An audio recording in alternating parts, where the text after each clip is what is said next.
Hey everyone!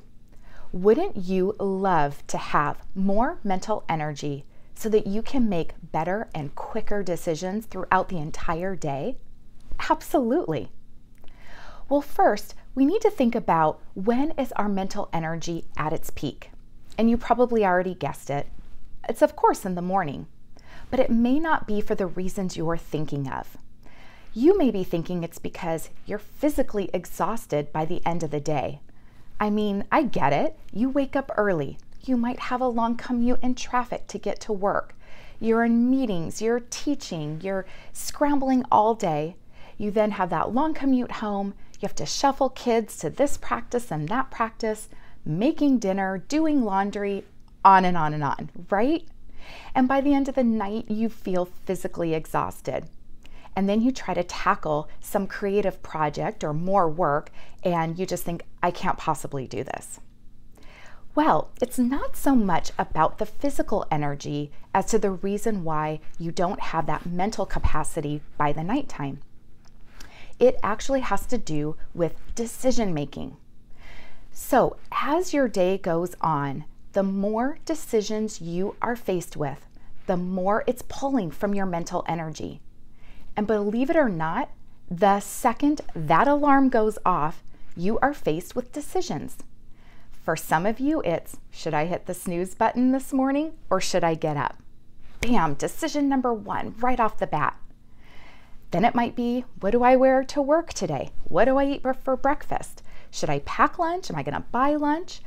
And that's just before you've even left the house.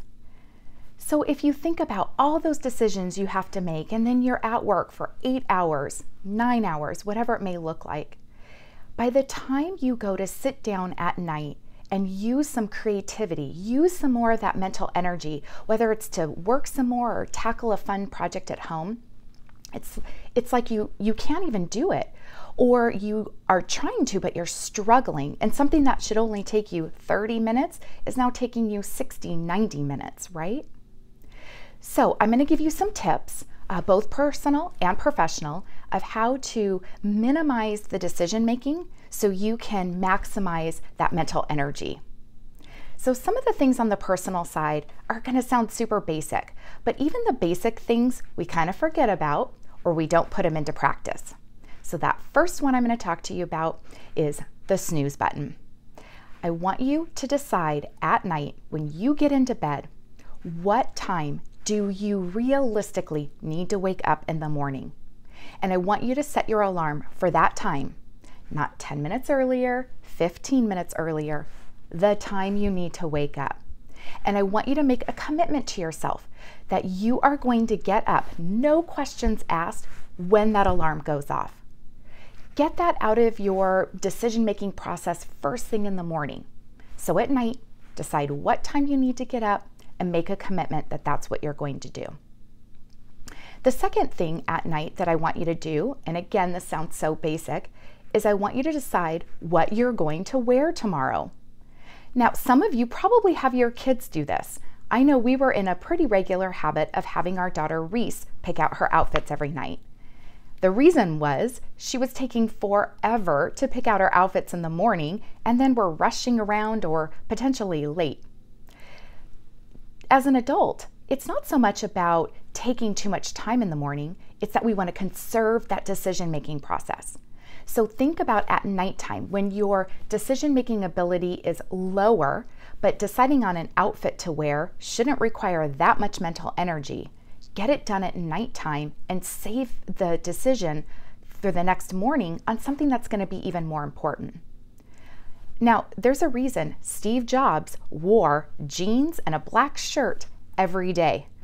Part of it was he liked the concept of a uniform, but it also conserved his decision making so that he could use that for more creativity, things that are going to really make an impact.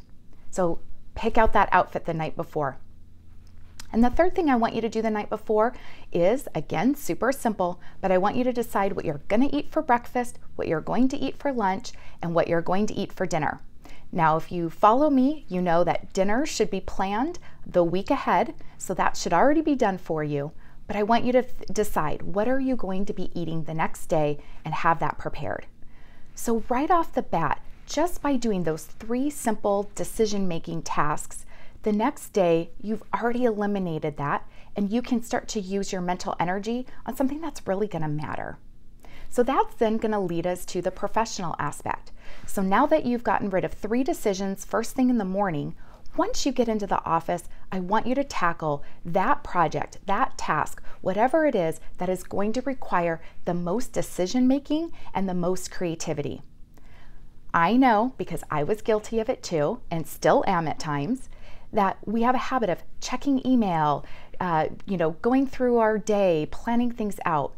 Those are so mundane. That should all be done the night before. In the morning, I want you to tackle the creative pieces that are going to require the most decision making from you. Get that done first. Not only are you going to have a better output, better quality, but it's also going to take you less time. So now you're going to be even more productive. So I hope this helps you have some more mental energy throughout the day, eliminate some of the decisions that you might have had to make in the morning when you are at your peak, so that you can live a happy, healthy, balanced life. Until next time.